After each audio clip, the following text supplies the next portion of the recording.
Welcome everybody as you begin to join this webinar, which we're running from the Walkley Foundation, thanks to the wonderful support of Tellem Media.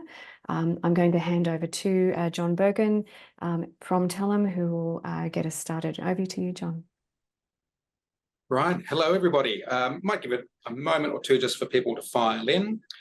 While they're doing so, I'm more than happy to give a brief introduction to myself. So, hello, good afternoon, everybody. Thank you so much for giving up your busy lunch times, your much coveted lunch times to join us for this webinar today.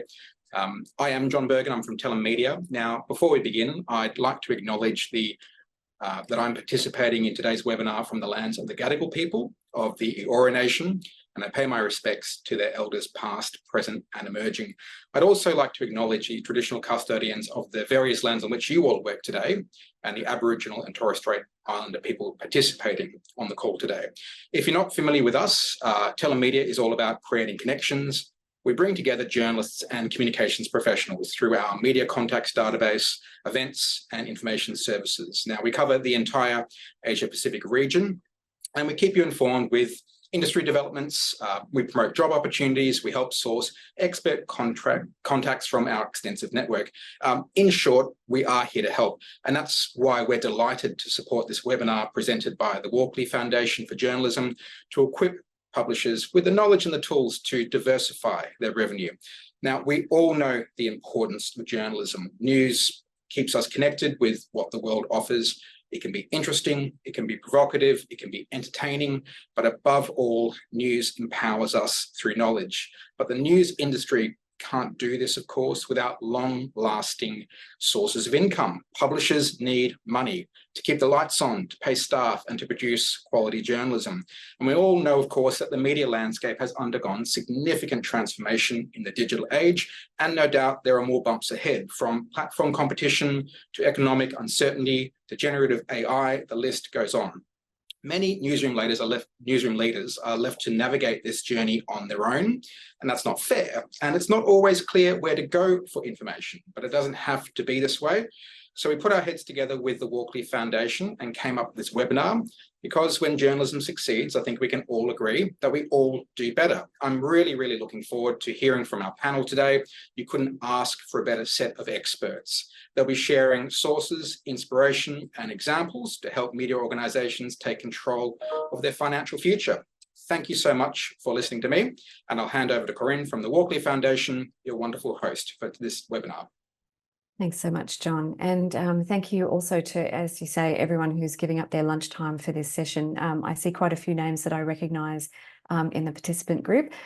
What I would ask those of you who are joining us today, you can use the chat box. Just make sure when you open up the chat that you scroll down from, instead of host and panelists, just choose everyone, and you can message us and each other in that space. And it would be lovely if you take a moment to introduce yourself, let us know where you're joining us from, and of course, any questions that you have for our wonderful panelists, who I will introduce immediately. So very warm welcome in alphabetical order to Becca Aronson, who is the co-founder and chief product officer with the News Product Alliance, and Becca's joining us from the United States.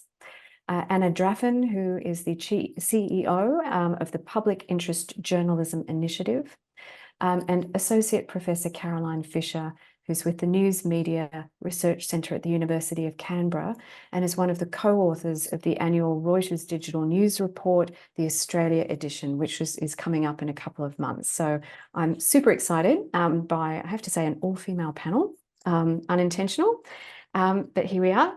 And so, Anna, I would like to start with you. The format of it will be, I'll come to each of you in turn, and then we'll have questions at the end. There'll be a bit of screen sharing going on. So just very much aiming for as much information and guidance to go to folks who are on the call as possible. So, Anna, over to you. Thanks, Corinne. Great to be here. So let's start off with the Public Interest Journalism Initiative, PIJI. How would you describe its purpose and core areas of work for those who haven't had a chance to really dig into what it is and what it does?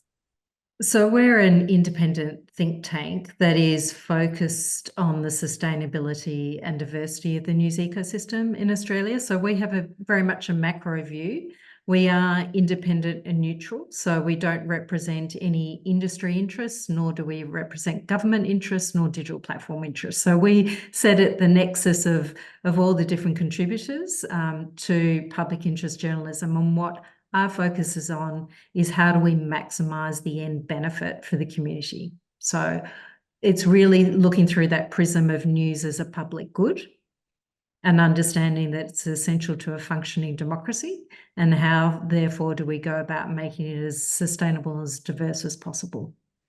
How would you describe the day-to-day activities at Pidgey? So our core work is very much focused on the economics of the news market. So over the last 5 years, one of the core areas of research that we've undertaken has been mapping and indexing the Australian news market. So that's developed where we have captured new data every single month. And over the last 5 years, there's been a lot of market volatility, which I'll talk about in due course, but that has become an incredibly rich source of data that is informing industry in terms of opportunities and challenges, but more importantly, informing policy as governments, the Australian government, but equally governments around the world are contemplating how do they engage and support news as a public good. Excellent. And we will get onto that in a moment. But in the first instance, it would be wonderful. There are some really rich resources on the Pidgey website. And I was wondering if you wouldn't mind perhaps just sharing your screen for a moment to talk us through what's there, where to find things. Thanks, Corinne. So just talking to our main, can everyone see that easily?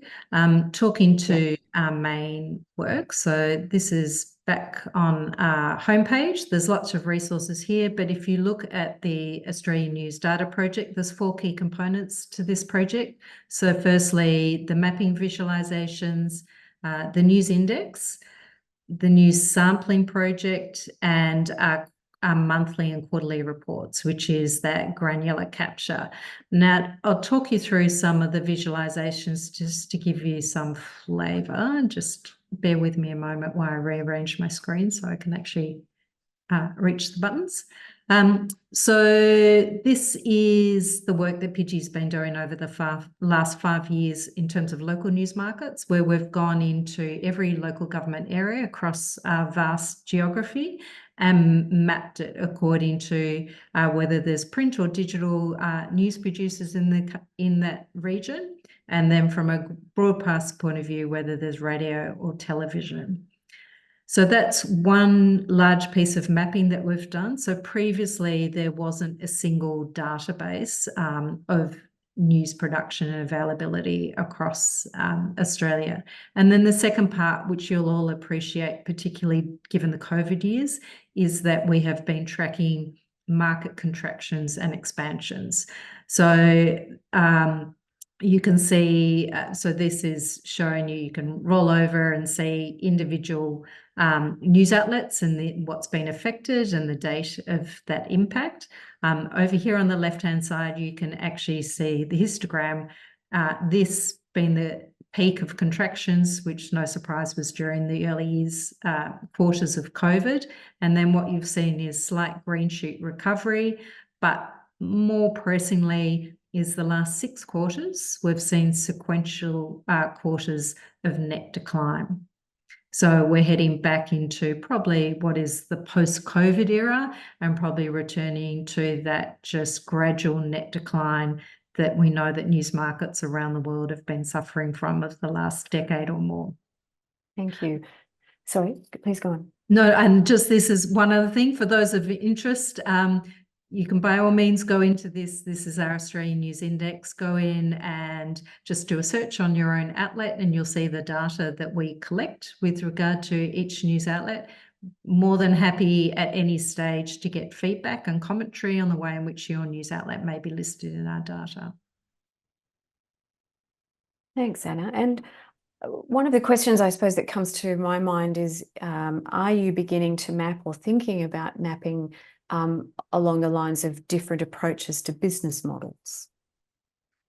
So obviously that's a a key area of interest. And as we look forward, what Pidgey is envisaging is a much broader joined up analysis of the news market, where you can bring together the news supply with news demand, but also look to what we're calling the integrity markers. So those specific characteristics that set news aside from other types of news of information sources, so that the general public have a broader understanding of the special nature of news and the ways in which news can be used more productively. Thank you. We are obviously also right now in the context of Meta's recent announcement to withdraw from commercial deals with news media. What does that perhaps provide as a context for outlets that need to be developing business strategies into 2025? So certainly there is a lot of concern with regard to Meta's withdrawal. So firstly, there's obviously just a clear loss of revenue. An estimated $70 million will depart the Australian news market within the next 6 months and won't return. But perhaps more the hidden cost is the referral traffic impact. So if we look to the Canadian experience, where Meta has switched off news across all its platforms in August last year, the estimates we're getting is anywhere between 20 to 50% loss of traffic for news outlets. Now, if you're already borderline in terms of your commercial viability, that's obviously catastrophic in terms of audience impact, and it's immediate as well. So it's not going to give you an opportunity to recalibrate your business. So certainly our concern in looking at the broader market, and particularly in the Australian context, there's just over 1,200 news outlets across the country. 88% of those operate at a local news scale. So they are the most vulnerable in that they have been the hardest hit over the last 5 years in terms of market volatility. And then again, if we segment by region, it's rural and regional Australia that's had the greatest degree of contractions at that local news scale. So certainly would be encouraging newsrooms to be thinking about how you diversify your audience across firstly across different social media platforms, not being reliant on Meta-only products. Secondly, to distinguish your traffic referral between search engines versus social media. It is likely that other social media platforms may look to follow Meta's lead in terms of switching off news, whereas search engines are highly reliant on having large volumes of quality information available to drive their products. So it's a more robust referral system for news. But equally, what we've observed over the last 3 years in particular is more news organisations building that direct engagement with their audience, be it via subscription services or other events, webinars, etc. So really, how do you have that direct engagement with your audience is going to be a key component to setting yourself apart, particularly in an era of AI where we're all going to be inundated with all sorts of dirty information, and so trusted sources will become of increasing import. Thank you. And you've just reminded me that I've seen quite a few news outlets that I follow in terms of their pages on platforms like LinkedIn, stepping up their marketing of subscriptions and also apps in the last few weeks, which has been really interesting and actually has been a catalyst for me taking out a few subscriptions. So I think it's, there's the doom and gloom, and then there's also what can we actually do in response to these things, which is sort of next steps. You mentioned Canada. If we could just hop the fence over for a moment to America. There's a lot of interest and growth there in not-for-profit news models. How applicable is that to the Australian context? So Becca will have great insight here. She will, and we'll come back to that more shortly, yes. And obviously, in terms of the US context, not-for-profit news models are the fastest growing segment in the market, so they're the bright spot. And just to give you a sense of scale, there's a group of 22 US foundations that have recently combined to a $500 million investment in local news media in the US over the next 5 years. So they're in with a view to having impact and at scale and at pace, which is incredible. So in talking to many of those foundations in recent weeks, they're looking to get that money. It was only announced in September last year. There's money out the door already out to market. So that's how quickly philanthropic capital can respond to need. And from our work, from Pidgey's work in Australia, we have researched the appetite in the Australian philanthropic market for news, and there is increasing appetite to fund, and we have seen that through the likes of AAP, The Guardian, The Conversation in recent years. The major distinction for the Australian context is at the moment in our charities law, public interest journalism isn't recognised as a charitable purpose. So to give you a sense of the type of work that Pidgey does, that is precisely the sort of work we are working with the Productivity Commission and with the federal government to actually get changes of legislation and tax deductibility so that there will be a future for driving a deliberate development of a not-for-profit news market in Australia, which is particularly useful for small markets where they're not looking to scale, they're just looking to service their community. They have deep engagement to the community. A non-profit model is potentially an ideal solution. Thank you so much, and fingers crossed. We might move on to Caroline, if that's okay. Caroline is a co-author of the annual Reuters Digital News Report Australia edition, is also working with the News Media Research Centre in Canberra. Caroline, I know you also have some resources that you'd like to share with us, some of the findings from work that you're doing at the News and Media Research Centre. So I'll hand over to you to present the slide deck that you've prepared. Okay, sure. All right, well, just let me quickly share those slides and hopefully it'll all go smoothly. Is that going to the full slide? Yeah, great. Okay, so title slide, let's move on from there. One of the things Corinne asked us to prepare was some resources that we use and find reliable, particularly in this instance about monetising journalism. So I've got top 4. Splice Media, they're based in Singapore. They are fantastic. They have 2 terrific email newsletters, Splice Slugs and Splice Frames, and they look at all business issues. And their whole raison d'etre is about, making media viable. So they're terrific, particularly putting Australia in a global context. That's great. Unmade, Tim Burrows, the founder of Mumbrella, he started Unmade, which again includes news media businesses, but also media in general. Fantastic daily newsletter. You can get access to small bits of information for free, but subscribe for more. Neiman Lab, good international perspective, out of Harvard Uni, focus on journalism. They have a specific section on business models, which is great. And of course, all of the stuff that's produced by the Reuters Institute for the Study of Journalism at the University of Oxford is fantastic. And again, their focus is the future of journalism. Okay, which takes me to this this next slide, really.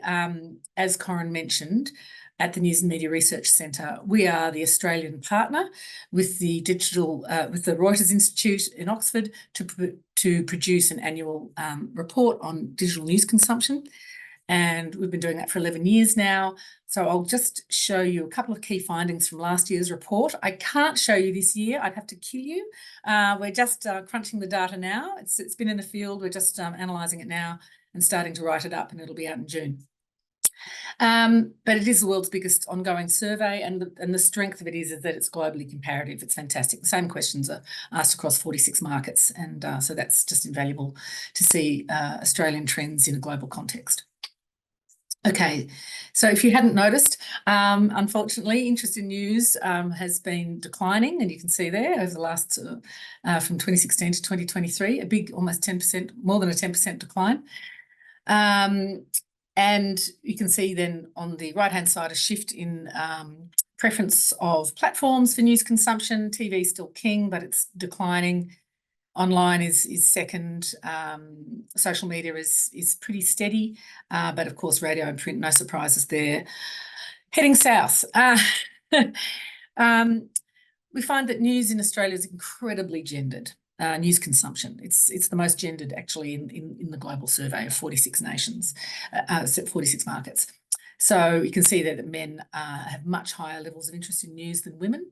They access it more, they trust it more, they understand it better.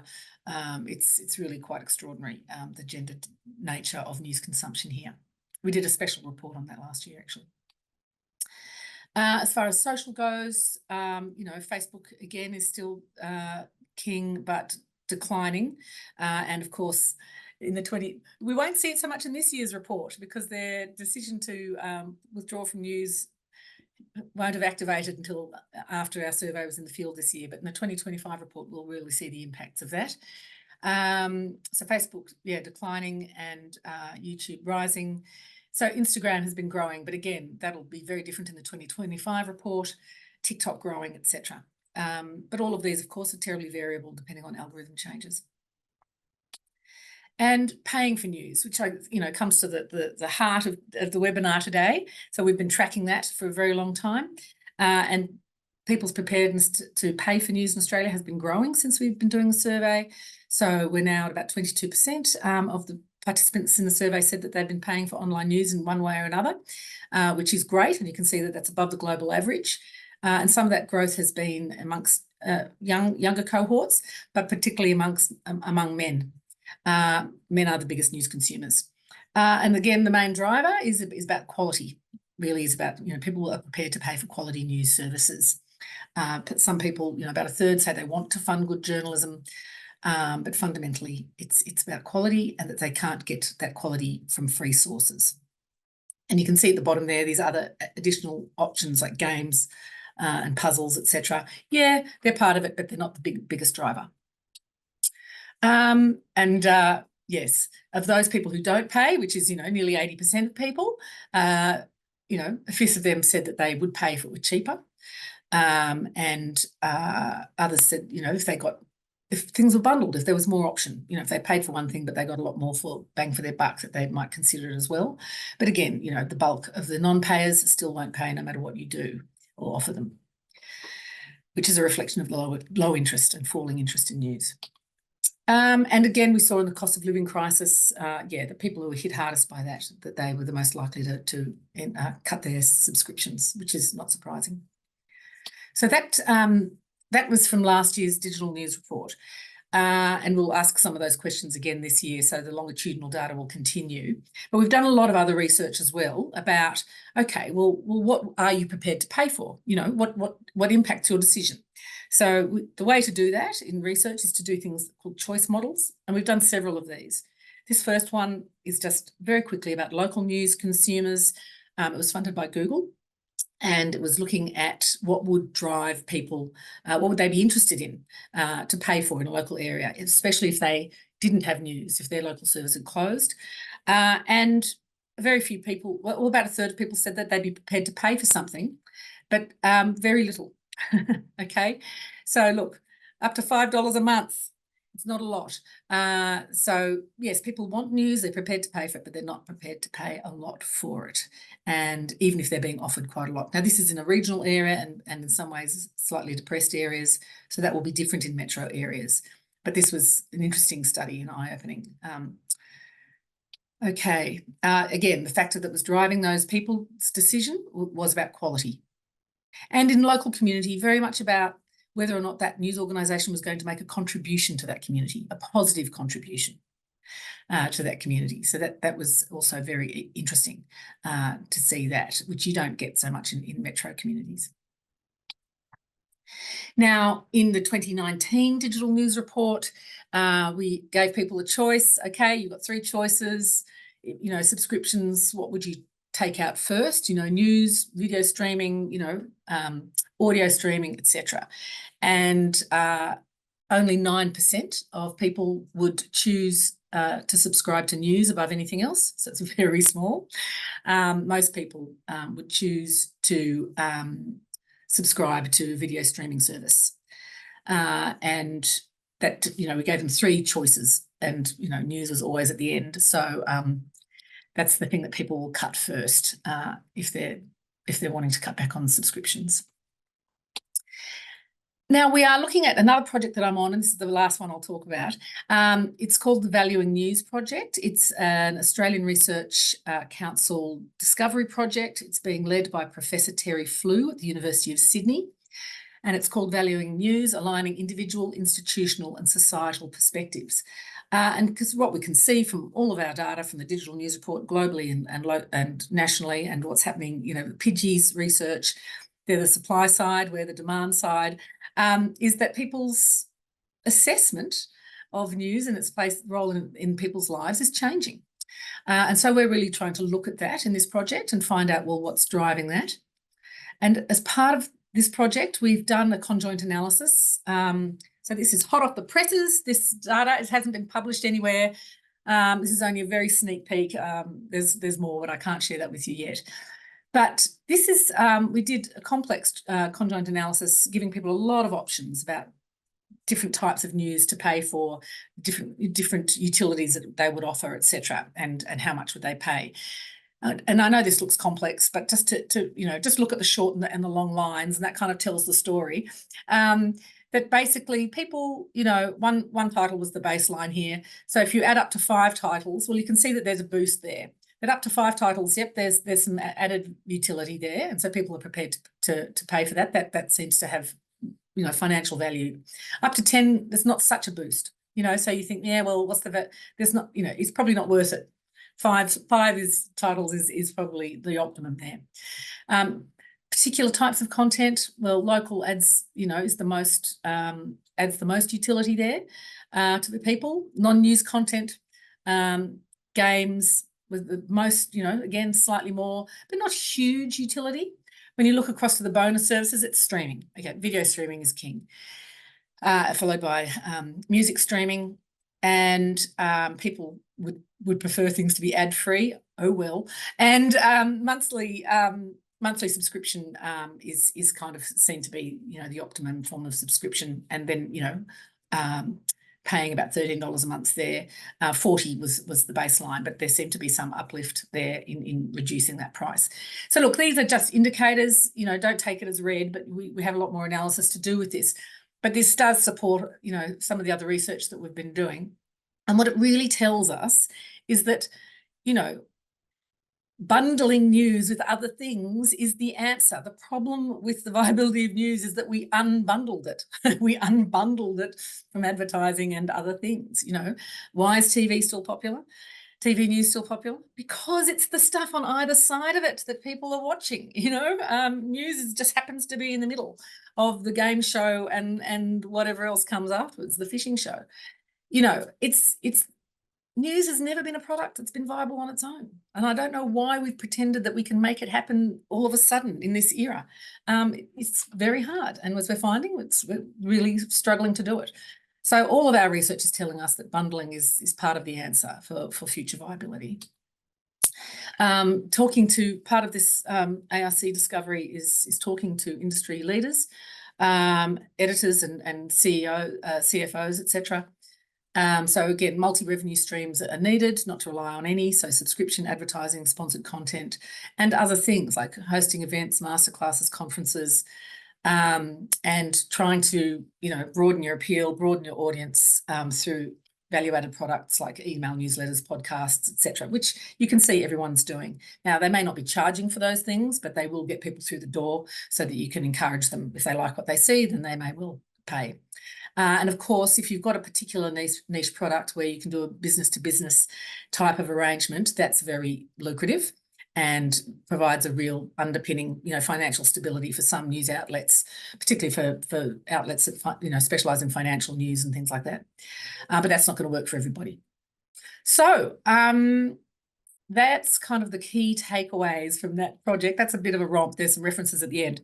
Okay, I'll stop sharing. That was a bit of a bomb of information. But you can have those slides and hopefully some of that's useful to people. Wonderful. Thank you so much. Caroline, I've got a couple of questions for you, and I will also open it up to other members of the panel who may have questions, particularly about that new research that you've just presented. I suppose a question that comes to my mind consuming the Reuters Institute output and have done for many years, there's been quite a bit of work looking at what younger audiences are interested in, and how, let's say, Gen Z, to sort of broad brush that age group, define news. And it sits inside, it's a much broader category of types of information than what we might call news. And I also want to, I guess, revisit and dig into a little bit what you've talked about with regard to gender and news. So for these kinds of studies, how are you defining news? And is that definition sitting alongside how old school journos define news, politics, business, sport, or is it that broader range? Okay, so that question's to me Yeah. in particular. Yeah. So in the Reuters study, there is a definition off the top of my head. I can't say it to you verbatim, but it is basically mainstream news. Okay, so news that is produced by mainstream news outlets, and that tend to be around those mainstream news topics. So yes, it is a fairly mainstream news definition. I totally take your point about that it's changing. We're doing other research, and in fact I've got a paper coming out on the changing definition of news, which will be out any minute, which I'll happily share with everybody. Yes, that is certainly morphing, but it is interesting when you do ask people about news. There is also still a broad understanding that a lot of people do see news still within that sort of mainstream kind of arena. Albeit they also seek news and information from a whole range of other places. So look, it's definitely changing. But yeah, on the whole, it's that sort of generic mainstream definition. Okay. Well, let's perhaps go on to Becca Aronson's presentation. Then we can have a bit of a chat amongst each other, including asking each other questions, if that's okay. Becca, you're, co-founded the News Product Alliance, I think 2019, born at a conference, if I remember rightly. Yes, we had a conference called SourceCon Product in February of 2020, which, if you might recall, was a pretty pivotal moment in all of our lives. And so shortly after that, the pandemic started, and I was leading a steering committee that was trying to get a group of 150 people to keep this momentum going on building a community for news product thinkers and news product practitioners. Thank you. And so the News Product Alliance, I mean, I've always been so excited by it as a concept because it's really helped me change my mindset around reconceptualizing editorial output as one of many products and thinking about how to align those with who might consume them, whether that's to do so for free or for a price, and other products that might exist alongside that to support the journalism initiative. So I know you've prepared a slide deck. I'll hand over to you to go through that, if that's okay. Yes, I'd love to. Fantastic. So we can spread a bit more of the word. I think it's there's perhaps a bit of some good news would be a good way to go into the second half of this session. Yes. So for anyone who's interested, you can find more information about everything that I'm talking about at newsproduct.org. So our mission at the News Product Alliance is to elevate the discipline of news product management and expand the diversity of people in these news product roles. We believe that news product thinkers are the people who are aligning strategically business, audience, and technology goals while integrating journalism ethics to solve these problems that we've all just been talking about. We think that they're really the industry leaders of tomorrow, and they're key to building sustainable and ethical news organizations that know how to serve the needs of their communities. So we have a global community of more than 3,000 practitioners with members from various organizations all around the world, including tech and media companies. Almost half of our community is outside of North America, so we would love to have more Australians represented as well. In our Slack community, you can find people talking about things from hey, I'm having trouble with my Google Analytics. Can someone help me solve this problem? To we're thinking about rolling out games. What vendors do you use? Or like, hey, I'm trying to figure out a newsletter solution for this audience. And so everyone is there kind of giving solutions and helping kind of share resources with each other. We also have a variety of training programs. We offer monthly events that are free for community members.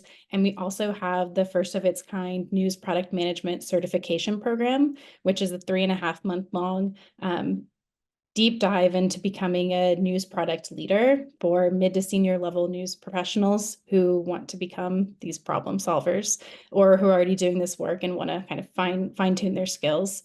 We also offer an annual summit, which has 500 participants globally. And this year's was going to be in October. So I hope all of you could join. So in case you're asking, what is news product thinking? Why is this important? We're all familiar with the traditional news model of business and editorial and the kind of church and state divide that separates them. But in reality, today's news organizations are much more complex. We need to incorporate decisions about technology and audience needs if we really want to build sustainable businesses that serve the information needs of our communities. And so you have to have someone that kind of builds these bridges operationally. News products can take many forms, from your print newspaper to a podcast or even your social media distribution strategy. Your content strategy, of course, fits within that. And product management is the function within an organization to guide the development of these products and your strategy to make sure that you are aligning the editorial needs with the audience needs, what tech is available and resources are available, and the business interests. So you're being sustainable in doing all of this. We have to make strategic choices because, as we all know, resources in news are limited. And so it's really key that we have people who can solve these problems.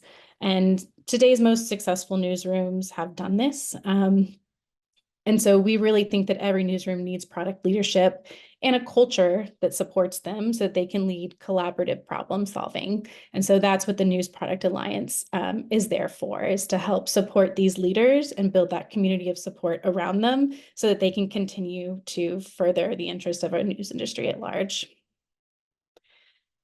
So what does this look like in practice? In news organizations that have successfully incorporated product management, you'll see things like audience-focused goal setting.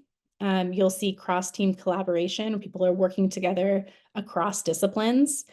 You'll see very clear and shared business objectives, and you'll see a mindset of data-guided and iterative processes, the idea that we are constantly learning and we constantly need to adapt. And so what can we incorporate from our failures to future successes? And I love this quote that someone from our community, Tom Horgan, actually said at one of our early summits, which was, putting our audience at the center of what we do is a form of disruption. I think in traditional news, we often think of, the editor at the top who's making the story and deciding kind of what matters to the community and then disseminating that information. And what we're really seeing now is that people have different kinds of information needs, and they have different behaviors in the way that they expect to consume and find news. And if we really want to serve the public interest in providing accurate information to community members when and where they need it most, we have to adapt to them. And we have to think about how to get to the story to them in the way that they're going to receive it. And so this is a real disruption in the way that we've traditionally thought about creating our news models. But it's important that we think about kind of how do we solve problems that put the audience in our community at the center of the solution, and then start to incorporate, okay, well, how do we adapt to new technology? We all are talking about AI these days. It's rapidly changing audience behaviors. It's yet another thing that we're going to need to adapt to in how we think about the creation and distribution of our news. So the product people are the people in your newsroom who are trying to think about those things and solve those problems. And we need more diversity among all of our leadership in news. this is something that we take really seriously at the MPA, and we strive really hard to help kind of prop up a new generation of leaders who can represent our communities.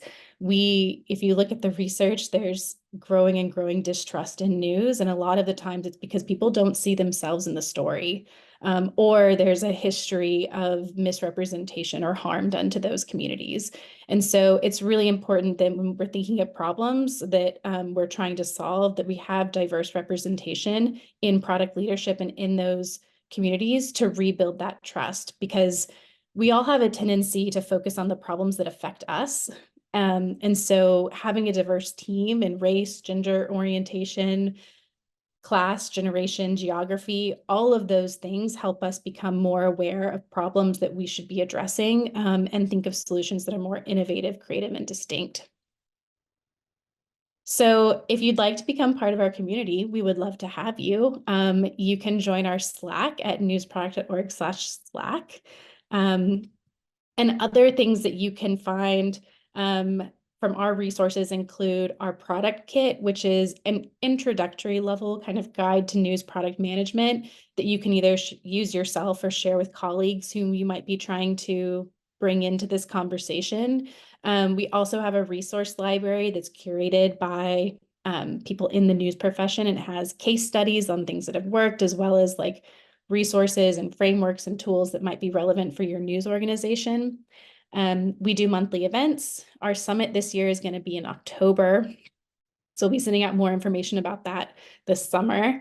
And most importantly, we're about to open applications for our second news product management certification program. So if you'd like to hone your skills in this area, I highly encourage you to look into this program. So Okay, thank you so much. Let's sort of work backwards on that, if we may. And this is also a moment. I know it's always a bit messy in webinars if people want to talk over the top of each other, but I'm in the presence of greatness, and so I would really encourage Becca and Caroline and Anna to ask each other questions, and also John. What would be the learning outcomes if you attend the News Product Alliance certification program? What would you come away from that with?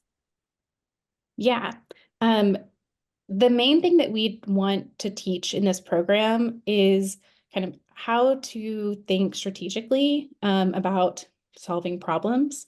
So like one of the things that they work on is they have a capstone presentation, and at the end they're supposed to articulate the value proposition of the products that they're creating, and how they would kind of share that decision with stakeholders across their organization. So we learn about things like how to conduct and incorporate audience research, how to think about user experience design, how to do data analysis more effectively, how to work with engineers and designers and other people on your team, how to communicate effectively with stakeholders, and then how to present your ideas clearly and effectively. So kind of we go through the whole product development cycle. Thank you.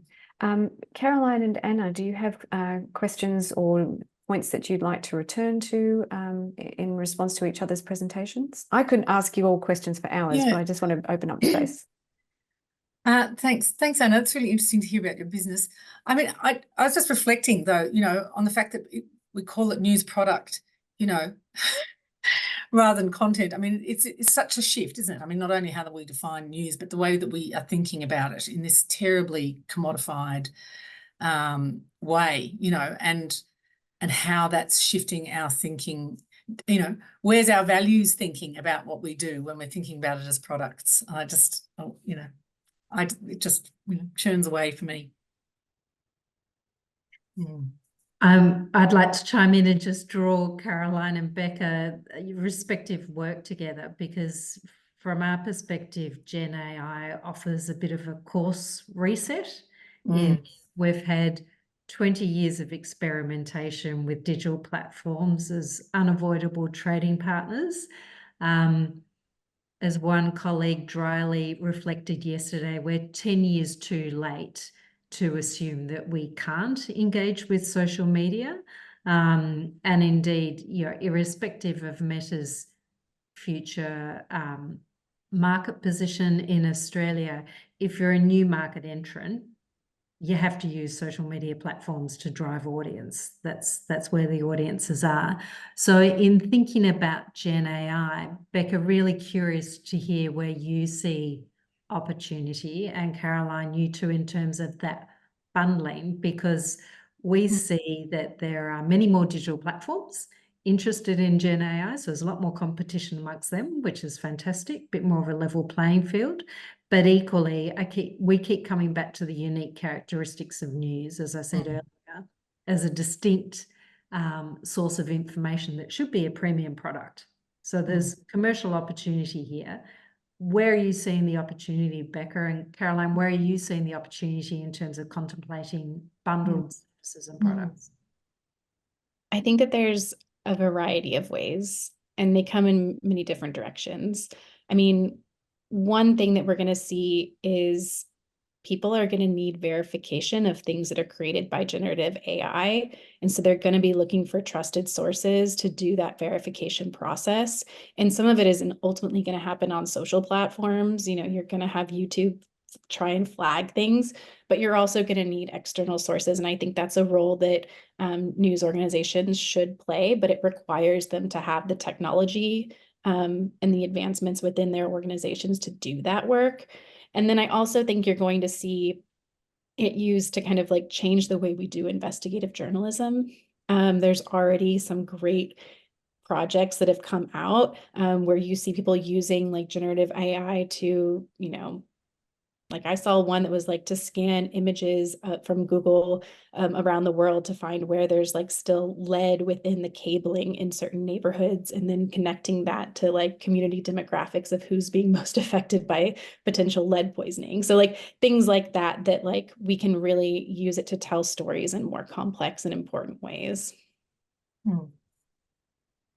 One of the questions I have, sorry, Caroline, you were just about to say something.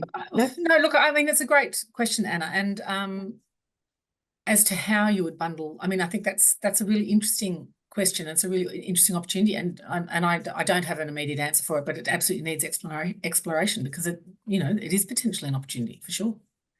Yeah, when I worked at the news organization Chalkbeat that does education news, my boss, Allison Go, had what she referred to as our Mars mission, our mission aligned revenue stuff.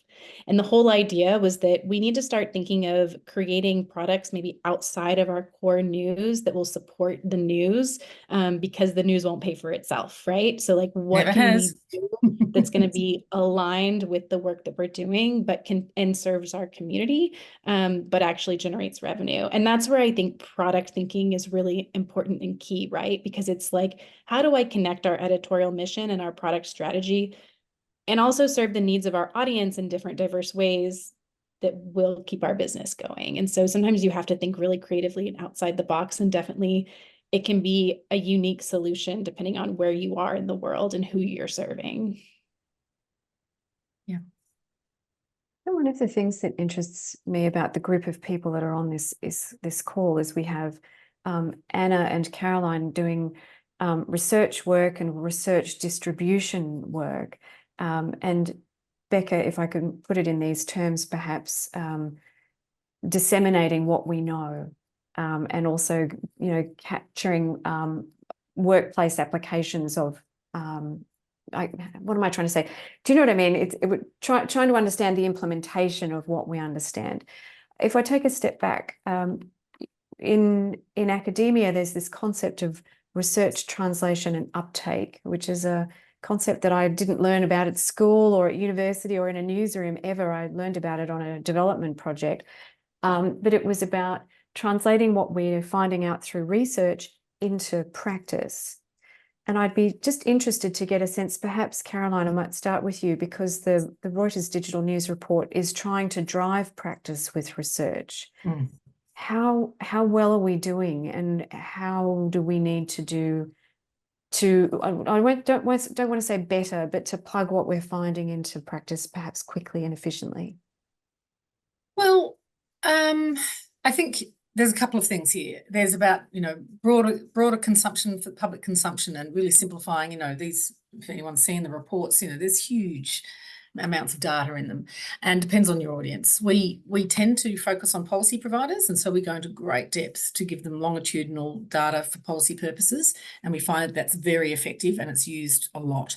And I know that the Reuters do this as well, but we do a lot of briefings for individual companies, and we go through and we tailor our findings for their needs, and they find that very useful. And we do see direct translation actually of the findings, that they are very conscious of trends and what's going on, and we can see changes in what they're doing, because not just of our data, but what's happening, the quantum of data that's out there that's pointing about these new directions. But as far as what are the 10 takeaways out of the report? Look, we could do better at that. I mean, yes, what are the 10 things you could do in your newsroom as a result of this report? We do have an executive summary. I guess we could try and make it punchier and put it out there.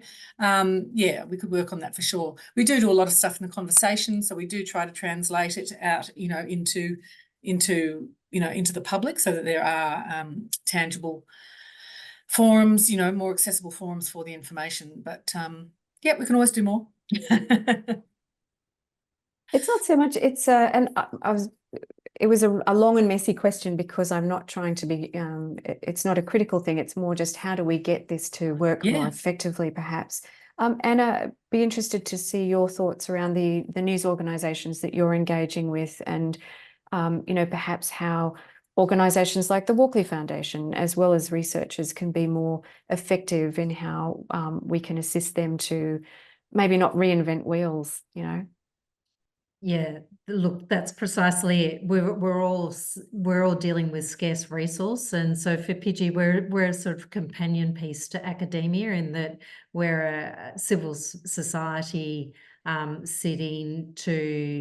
we're looking to fill the data gaps quickly and practically. So we spend a lot of time with industry. You can imagine my phone's running hot at the moment just with Meta's announcement. So we're really trying to understand what the practical challenges are in the lived experience. Our focus is very much around, at the moment, safeguarding the news supply, because it has been in such steep decline and just accelerated through COVID. But that being said, we also purposely publish all our data as in the most open and accessible ways that we can. I do media every week, because ultimately we also need community to own the solutions. And so for them to have a heightened level of awareness of what's actually happening in terms of their local news market, and to drive the solutions around what their needs are, because there's no one size that fits all for each community. And one community might desperately want a newspaper, be it digital, print, or both, and another community might prefer radio as their main source, or a combination thereof. And I think in the digital era, it also depends on their digital connectivity, the levels of digital literacy within the demographics of that community, the socioeconomic disadvantage that sits in the community that might create price barriers to subscription services. So there's a multitude of issues that face each community. And I think in 2024, that focus on consumer-led, but I would say community-led. It's a civil society approach to a democracy. Yes, as individuals, we all have preferences within that, but it is also important to think about the collective spirit of it. Thank you so much. Caroline, you're nodding. There's a question in the chat. Simon's been very active. Hi, Simon. And feels a lot of the work being done is in large news organisations. I agree. But one thing I've learned quickly is that business models don't necessarily downscale. Okay. And then you've asked, are there any successful regional suburban sandpits where academia is working with live newsrooms to improve sustainability? So Anna's probably got a better overview. My quick response to this is, we've done a little bit around that, and we did do some work which was funded by Google about what do regional newsrooms need and journalists need. We did that a couple of years ago. That was very interesting, and about training and other things, which I can put a link to that report if that interests you. But there's work being done in Victoria, out of Deakin, I think, with Christy Hess is leading some work with local newspapers, isn't she, in Victoria, looking at sustainability and things. So yes, there is some stuff going on in Victoria. Yes. And so Alex has just noted there's a couple of big research projects going on. Yep, Christy has some work by TJ, and it's short for TJ Thompson, THOMSON at RMIT. Yep. There's also some, just really quickly, there's also some work with the ABC. I met some folks at the Journalism Education and Research Association conference, longest title ever, JERA, in December, who were doing some work with to support regional mastheads. And that was a very interesting new collaboration emerging between the ABC and regional media. Sorry, Anna.